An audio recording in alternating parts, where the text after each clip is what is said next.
Now let's talk about the fallen soldier in this battle, Kamala Harris, who practically bled votes in this election. Out of the 538 electoral college votes, you need 270 to become the U.S. president. According to projections and leads, Harris got 226. She couldn't win in a single swing state, not one she failed to outperform President Joe Biden's 2020 record in a single state. She lost ground with female, Latino, and Asian voters. So, where did it all go wrong for her? Was it her baggage from the Biden administration? Was it the economy, immigration, all of the above, or something else altogether? Our next report tells you why Harris lost.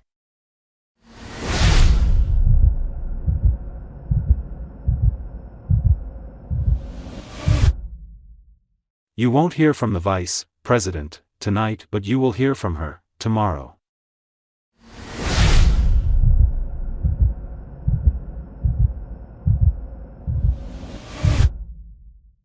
In the end, joy turned to dread. Vice President Kamala Harris never took the stage at her election watch party as echoes of 2016 filled the premises, much like when Hillary Clinton lost the presidential race and her campaign chairman, not Hillary, came out to address her election night supporters. Amazing job, and she has not done yet. Harris's historic attempt to become the first female president of the United States has been quashed, and how former President Donald Trump is returning with a bigger mandate. In sharp contrast, Harris failed to outperform President Joe Biden's 2020 record in a single state. Trump is projected to sweep all the 7 swing states. This was not the only setback for Harris. She lost ground with female voters. 54% women voted for Harris. That's 3% less than what Biden had won in 2020. She also lost out on Latino and Asian votes with a loss of 6% in ENO votes compared to Biden's win in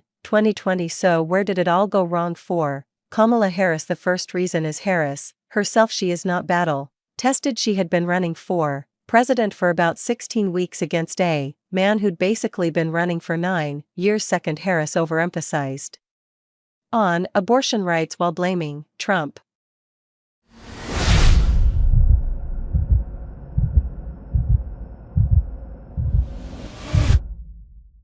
Today our daughters know fewer rights than their grandmothers. This is a healthcare crisis, and we all know who was to blame. Donald Trump. He openly says that he is, quote, proud that he overturned Roe Wade. Proud.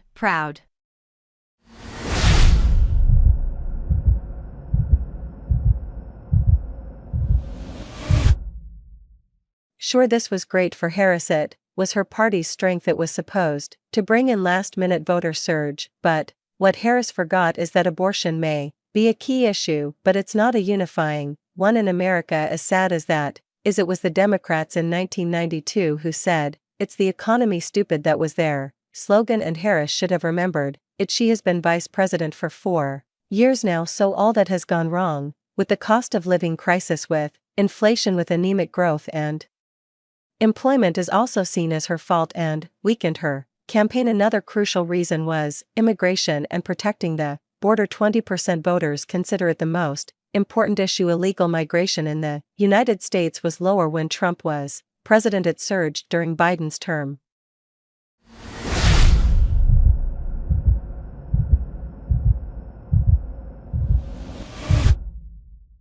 And again, Harris was also held accountable for it, which brings us to the fourth reason, her Biden baggage. Yes, the Biden administration dragged her down, but Harris made it significantly worse. During an interview, she was asked if she would do anything differently than Biden, and she said, "There's not a thing that comes to mind, not a thing," and the Trump campaign milked it. They played her answer on loop. So despite the fawning celebrity patronage, favorable media coverage, and record fundraising, Harris's campaign had a lot of holes. That being said, not everything is Harris's fault. Like her own race and gender, it's hard to prove that Harris can lose because of sexism, but gender plays a major role in how Americans vote. Trump has been victorious in 2 out of 3 bids for president. He lost to a fellow white man but defeated both his women challengers. For Harris, everything that can go wrong has gone wrong, paving the way for Trump's so-called greatest comeback.